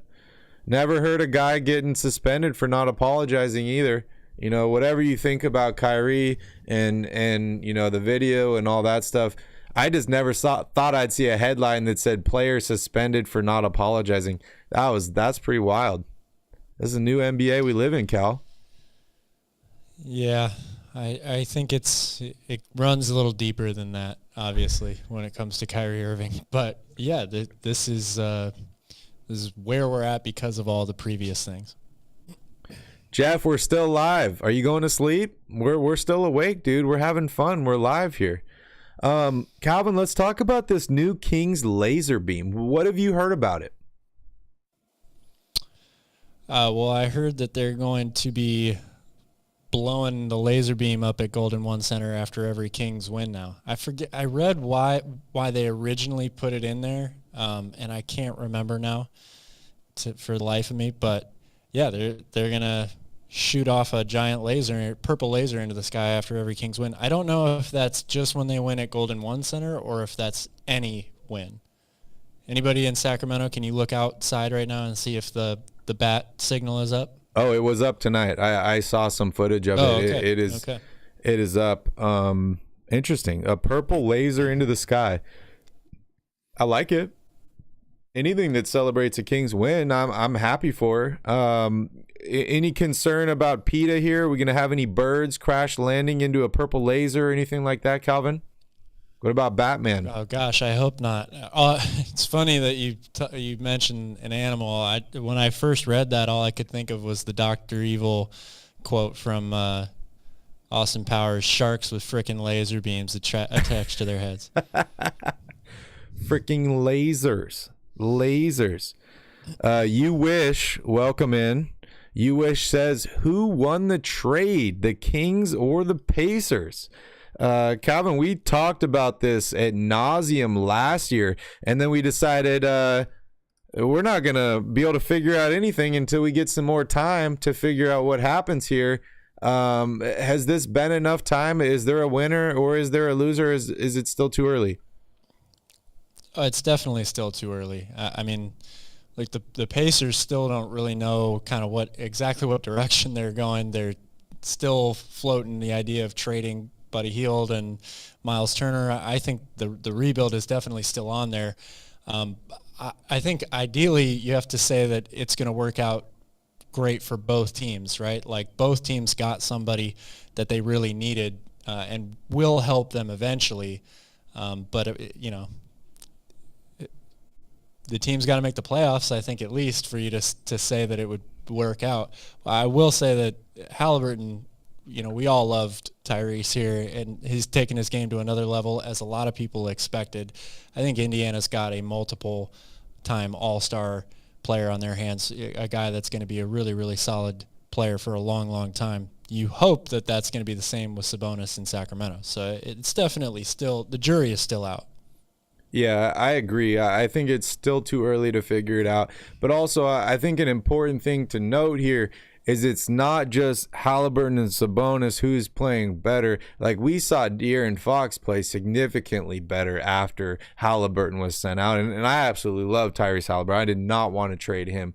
But I think it's definitely affected De'Aaron Fox in terms of he feels the team's committed to him. He is that guy. He is the one now. And then he has gotten some additional help, and he's played so much better. You look at the way he ended last season. You look at like how he's played this year, 37 points a day, a game-winning 3. Like, these are all new things that we've seen out of De'Aaron Fox. Yes, he's had flashes in the past, but he's starting to do it much more consistently. And I think, honestly, you know, it was a whole mental thing for him where it's like, okay, I'm your star guy. You signed a new GM, and then you draft back-to-back years of point guards. What does that mean for me when I'm supposed to be your best player and I'm a point guard? So I think the trade not only helped the team in bringing in Sabonis, but I think it really helped De'Aaron Fox mentally kind of get over this fact of like, this guy's going to do whatever he can to surround me with talent, whether it's drafting guys at the same position as me, they play well, and they're going to trade them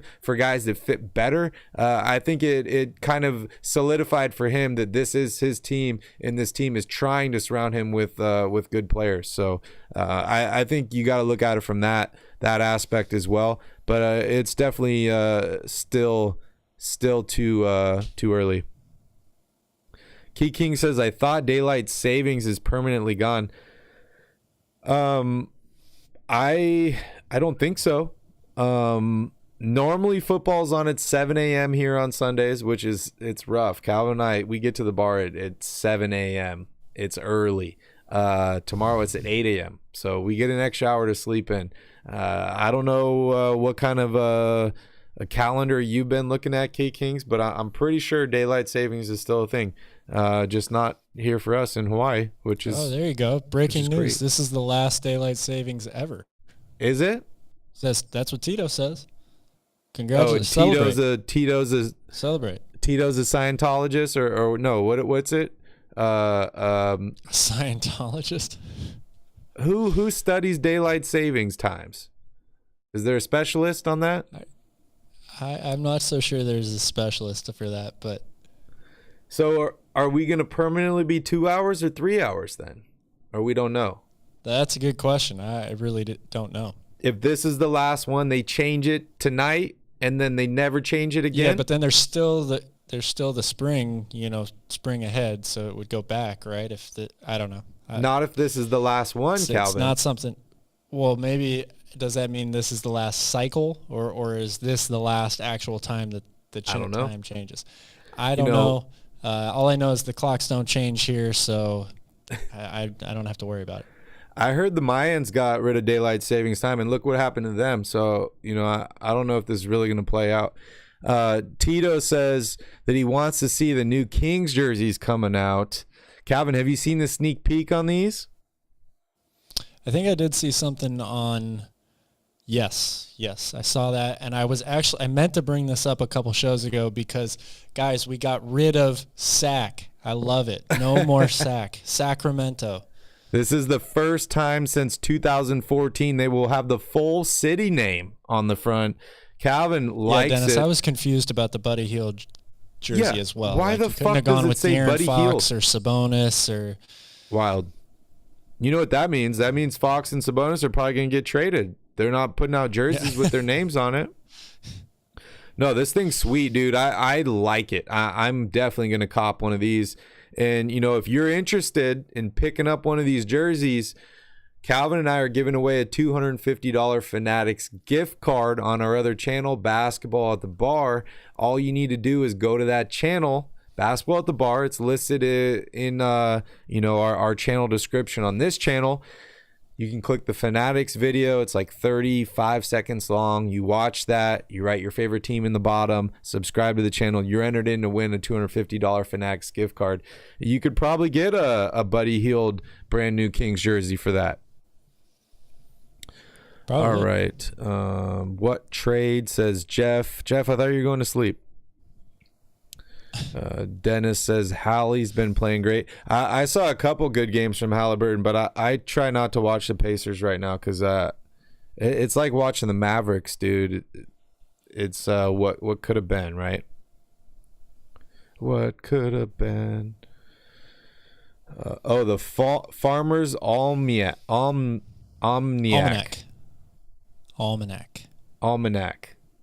Oh yeah, Dennis says meteorologist.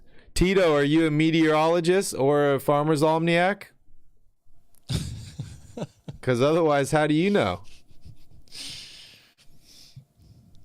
Sass says Hallie is not going to fetch more than a 2-time All-Star. I mean, we got Sabonis for him. In his career, yes. 2-time All-Star. No, yeah, that's his point. Somebody was saying, I forget who it was, could have gotten more for Halliburton, but a 2-time All-Star is a pretty good haul for him. Sass says we won the trade by a mile. And apparently the purple beam is going to accidentally signal for an alien invasion.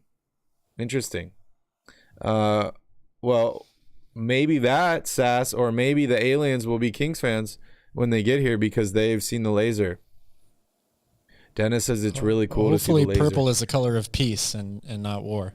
I'm going to have to get my mom to send me a video of this laser because it sounds pretty dope. I can't see it from my house. Can you see it from yours? See what from my house? The laser? I can't see it from my house. Oh, I thought you were asking me. I definitely cannot see it from my house. Yeah. We'll definitely have to make another trip to make it happen. Yeah, Tito says this is the last daylight savings ever. Tito's pretty smart, so I wouldn't doubt if Tito is a meteorologist. And he saw it on the news. Yeah, these jerseys are dope, dude. I'm just gonna leave them up here. You know what? I think I gotta play this video one more time, Cal. The Kings won, yeah, yeah. Oh yeah, the Kings won, yeah. The Sacramento Kings, oh yeah, the Kings won, yeah. Fox is so fast. Sabanas is so strong, yeah. Coach Mike is so smart, yeah. They are the playoff bound, yeah. You think they're getting the new Kings jersey? Well, probably not. Those guys don't wear shirts very often. But I do want to say, I wonder, how much money do you think all of those tattoos cost? You and I both have a decent amount of tattoos. They're not cheap. Those guys don't seem like the type of people that are, maybe I just don't know how much money they're making, but I'm curious. They must have friends that do their own tattoos or something. Maybe. I mean, the one thing I've learned is that there's good tattoos and there's bad tattoos. And yeah, but bad tattoos most of them are still expensive, whether they're bad or good. No, they're cheap. Bad tattoos are cheap, man. I've seen guys that are like, man. I got my whole upper arm done for $100. Check it out. And I'm like, yeah, that's $100 tattoo. And, you know, I have not seen the guys in person, but, you know, they don't look great. But maybe, I don't know. Yeah, they probably spend, I'd say maybe it's just 10 to 20 G's. That's a lot of time. 10 to 20 G's. I can't even think about how much money I've spent. That seems ridiculous. I've probably spent $10,000 on tattoos. I don't know. I'll have to check. Probably not too far off from that either. Sorry, Mom. I'll have to check with my accountant, or maybe Tito knows. Tito probably knows. Yeah, that's a lot of tattoos, man. It is. And I don't mess with people with face tattoos because, you know, if they're willing to do that to their face, what are they going to do to my face? But, yeah, that's wild. Tattoos are not cheap. Not cheap at all. Dennis says, we need some Space Jam aliens on the Kings. It would probably help with some wins. Sass, I want a dragon scale jersey similar to the Mamba scale. Dude, that sounds dope. Yeah. That sounds really cool. I kind of like that idea. How can we make this happen? We should get Sass to design one, maybe. Are you capable of doing that? I bet you Tito can. Tito probably can. We can maybe have Tito design one with dragon scales. Tito, that's your homework. Design Sass a dragon scale Kings jersey for the next game. That'd be great. I think that would look awesome, dude. That would look so cool. But I'm just happy they're getting rid of the sack. They're going with full on Sacramento. This is gonna be dope, dude. I like it. I'm gonna pick one of these up for sure. I just hope it doesn't end up like when I tried to get that Halliburton jersey and they sold out of larges in like an hour. They didn't have any larges. But hey, it actually worked out because he got traded. Otherwise, I would have been stuck with a Tyrese Halliburton jersey. All right. Kings tat on last piece of untatted face. Neil, you guys might not know this. I actually have a Kings tattoo. If you ever come see me in person, ask me. I'll show you. But I do have a Kings tattoo. All right, Jim's got a real question here, Calvin. Enough of this BS, Tito predicting the weather and all this stuff. Jim says, what do you guys think about trading HB and 2 second-round picks for Mo Bamba, start Keegan at the 3, and start Mo at the 4? I absolutely love it, but I think Mo should start at the 5. Cal? Yeah, I agree. I'm in for this deal. I've been advocating for trading for Mo Bamba for, you know, at least a week now, I think. So yeah, I'm all in for this if you can get him for that price. And I think to me it doesn't. I don't think it matters so much which position he starts at. It's more of how they play. Like Sabonis is still going to be used the same way on offense, right? Bamba's probably going to be asked to do the same type of things, spread the floor. Defensively, he's going to be, the guy to protect the paint. So I'm not so sure you worry about what position they play, more so the style that they play. Yeah, but Jim, I like your thought. One thing that I try and do when I think about potential trades is I try and look from both sides. And I think Calvin's got a good point there. If the Magic were willing to do this deal, I like it a lot. Do you think the Magic would be willing to do this deal? If you're the Magic, would you want to do this deal? Because I could see some potential in a guy that, they have multiple centers. He hasn't really worked out, and they want to maybe bring in some veteran leadership for this young team. I believe the Magic team is the youngest team in the NBA, so HB would definitely help that out. I don't think the salaries match, so you'd probably have to pick up maybe another 10 million from Orlando, sending back to Sacramento, and maybe the 2 second-round picks. Would you think the Magic would do this deal?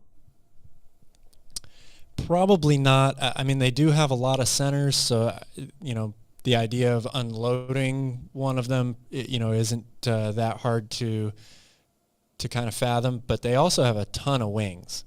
So I don't know that Harrison Barnes is really the type of guy that they're looking for. I mean, yes, he's a veteran player who could maybe help, with the maturity level of the team and, be a valuable mentor for some of these guys, but they're pretty loaded at the wing position, and Harrison Barnes, I'm not so sure how much that really does for them. Fuck it, dude. Let's fire up the trade machine and see what we can do here. Let's see it. So, let's see. We got... Where is he over here? Oh, we can't even trade him because I think he just signed an extension or something like that. So, $10.3 million for Mo Bamba. HB's making $18 million, so you'd have to send... maybe another $8 million. Let's see, are they over? They got $2 million in cap space, so they have to send another 5 or 6 back to the Kings to make this deal work. So it'd be like Mo Bamba. Oh man, if you could get Franz Wagner, that'd be great. Ain't no way in hell that's happening. I'd give him a couple first-round picks to make something like that happen. Cole Anthony, and then you got another point guard, RJ Hampton. This would be a tough deal to work out just because of the salary. I could potentially see maybe a Terrence Ross and Mo Bamba, for maybe an HB and Alex Len, or maybe a Terrence Davis, something like that to make it work. That's a tough one. That's a tough one to make work, Calvin. It is. Afghan says most tats are bad. I mean, honestly, good tats are way more rare than bad ones, especially in sports. A lot of basketball players. I got a gecko walking on my window over here. Especially in sports. A lot of basketball players I see have some of the worst looking tattoos. Obviously, MMA fighters as well. Cal, you got a favorite tattoo that you've seen in sports? Or how about a worst one? Because I remember that old, what was it, like the Rasheed Wallace tattoo on his arm that was super weird. You remember that one? I'm trying to think of Rasheed Wallace's tattoos. I don't know. I mean, tattoos are interesting, right? Like, you don't really know what the meaning behind it is. Significance plays a big role. I agree. Some of them just look like they're just not the best quality as opposed to other tattoos. But in terms of like what the actual tattoo is, I mean, that's a pretty arbitrary thing. Dude, J.R. Smith has got some dope tattoos. I remember reading a whole article that was like breaking down all his tattoos and all that stuff. I think my favorite tattoo, though, honestly, I'm going to show you here.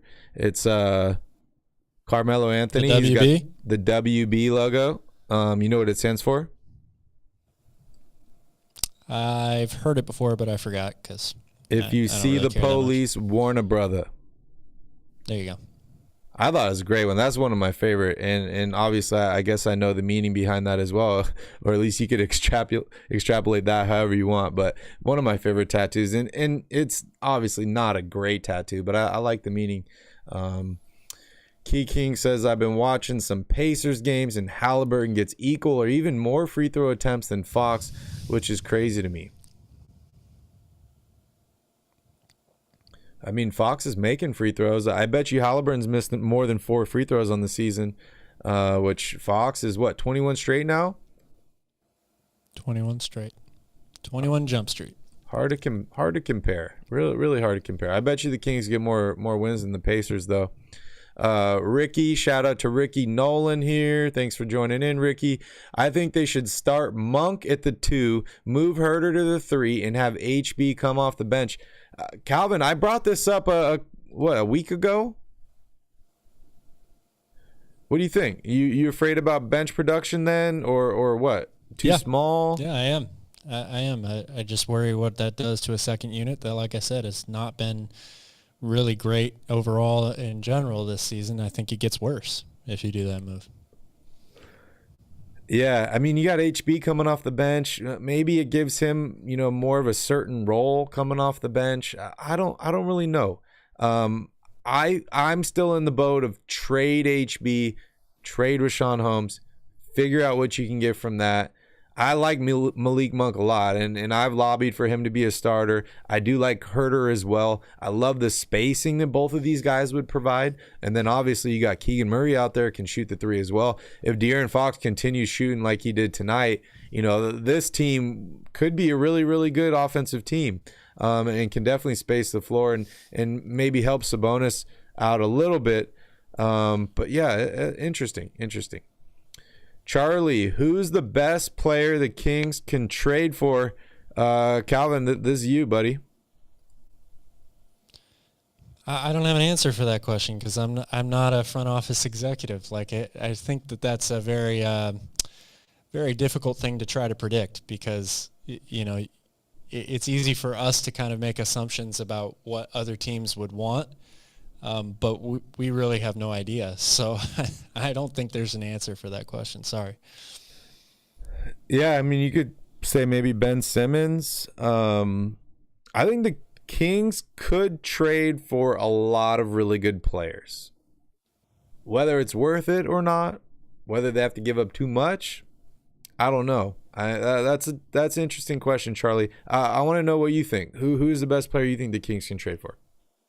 And yeah, I'm answering your question with another question. Key King says Barnes can get you more than Mo Bamba. Mamba. I don't know. Can he? I'm not so sure. This dude's expiring contract. That's tough. Connor, what's up, Connor? Bro dropped 33 and still lost to the Kings. Yeah, he did. He did. But I mean, Orlando's no playoff contender themselves. Sass says, then we play the Game of Thrones theme at home games during player intros. Yeah, we can get the fire going. That'd be great with those dragon uniforms. And I'm Year of the Dragon. You're Year of the Dragon, Calvin. So I'm definitely in. Maybe next time I see Vivek, dude, I'll definitely mention it to him. We need dragon scale uniforms. Tito said he's going to draw them up. We'll have a mock-up we can bring in. Well, maybe we can send it to Skip. Maybe Skip would know. That'd be really cool. All right, I got to keep scrolling down here. It's getting late. We appreciate you guys all for hanging out with us. Don't forget to smash up that like button, hit that subscribe button. We'll go over a couple more questions here, and then we'll end the show. It's always good getting another Kings victory. Kings win tonight, 126-123 over the Orlando Magic. 37 points for De'Aaron Fox, including a game-winning 3 from basically half court in overtime. If you did not have a chance to watch this game, go back and watch it. You will love it. You'll have a great time. The Kings don't win many games. I'm hoping they do, but definitely watch this game. It was a lot of fun. And hey, if you feel like skipping the first half, go for it. Start in the third quarter. You're definitely going to enjoy yourself. Tito says no Bamba would be perfect. I don't know if that's a typo. Mo Bamba or no Bamba. Interesting. Afghan not happening, but I'd love a player like Lauri Markkanen. Dennis likes Lonzo's tats. Alfie Man has no tattoos. It's never too late, Alfie Man. If you come hang out with Calvin and I, have a couple beers, maybe we'll convince you to get a Kings tattoo, maybe an Aloha tattoo, or maybe a King's Jesus tattoo. I think King's Jesus would be a perfect first tattoo for Alfie Man. Maybe a big back piece, Cal. Oh, yes. Go big or go home for the first one. Go big or go home. All right, I'm scrolling through the rest of these real quick. Thank you, guys. Kings and Pacers, let's go. Richard Jefferson's RJ tattoo. Oh, man, that one's bad, dude. That one looks really bad. It does look like a kid. Felipe, would you trade for AD, Cal? I mean, theoretically, this is a tough one. yes, but I think you're going to have to give up way too much to get him. Yeah. You know, it's not just because Anthony Davis has been injured a lot recently doesn't mean that you get him at a discount. The Lakers are not just going to give him away for nothing. What do you Plus, think? he makes a lot of money, so you're going to have to match the salary. What do you think another team, so like, what do you think they could get from AD, not from Sacramento? So what does Sacramento have to beat out to get him? Like, does Toronto trade Siakam for him? I wouldn't trade Siakam for AD if I was the Raptors. Absolutely not. You're getting a guy back who has given you similar production to what Siakam's doing now in less than half the games. He's just not as available. So I think that would be a really silly move for Toronto. But I mean, I don't know. The Lakers are desperate for a trade. But I think the desperate trade they make is for somebody like Kyrie Irving. You know, they're not going to make a desperate trade for Rashawn Holmes and Harrison Barnes. Felipe says Holmes, Barnes, and a first for AD. I don't think that's enough, man. I don't think that's enough. I really not don't. enough. Not enough at all. Maybe the first overall pick in next year's draft, but I don't think the Kings are going to have that. Tito says King's tattoo will be my first ever tattoo. That'd be dope, Tito. Save it for when we're in town, or send us a video or a picture. I encourage people to make bad decisions, especially when it comes to Kings and tattoos. So I would happily encourage you to get a Kings tattoo. Terrence Davis, I think, will get traded. What do you guys think? Tito, that's tough, man. Terrence Davis is not a guy to me that's like, okay, let's trade this guy. I don't think the Kings will get a lot for Terrence Davis. He's more of kind of like a salary filler, in my opinion. So if you're trading an HB, Rashawn Holmes, trying to get another big piece like a John Collins or one of these other big guys, we mentioned Julius Randle, whoever it is, and you need to match salary, Terrence Davis could potentially be included in a deal like that. But I don't think he'll be a centerpiece in any deal. What do you think, Cal?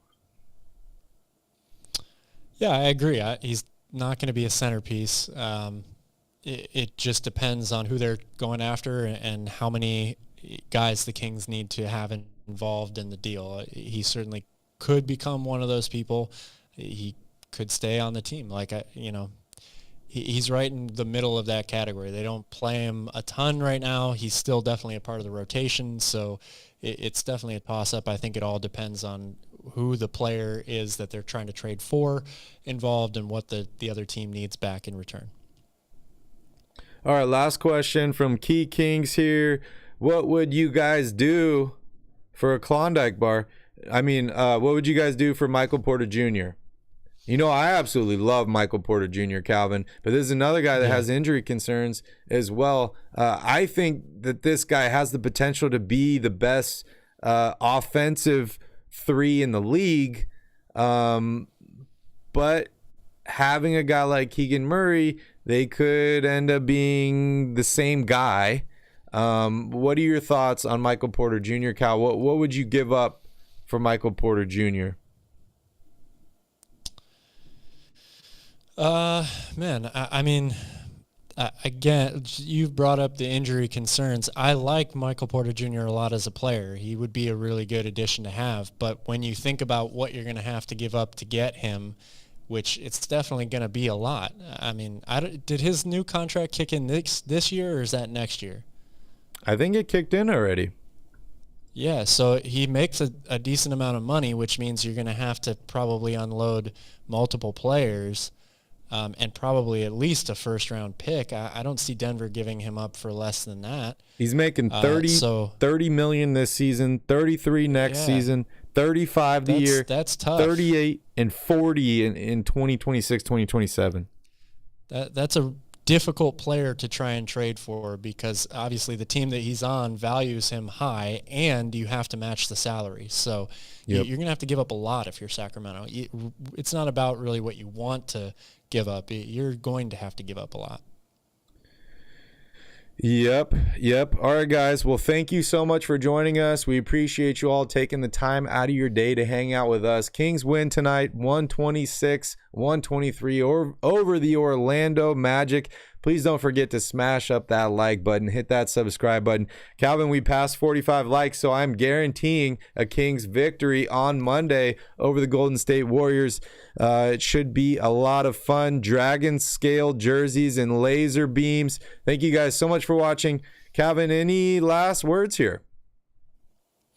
Thanks for watching. Thanks for staying up late. I know you guys have already done most of this earlier in the day, whether it was with Deuce and Mo or somebody else. So we always appreciate and feel the love for you guys coming on this channel late and staying up with us. Thank you, and we will see you on Monday. Go Kings. All right, guys. Have a good night. Go Kings. The Kings won, yeah. Oh yeah, the Kings won, yeah. The Sacramento Kings, oh yeah, the Kings won, yeah. Fox is so fast, Sabanas is so strong, yeah. Coach Mike is so smart, yeah. They are the playoff bound, yeah.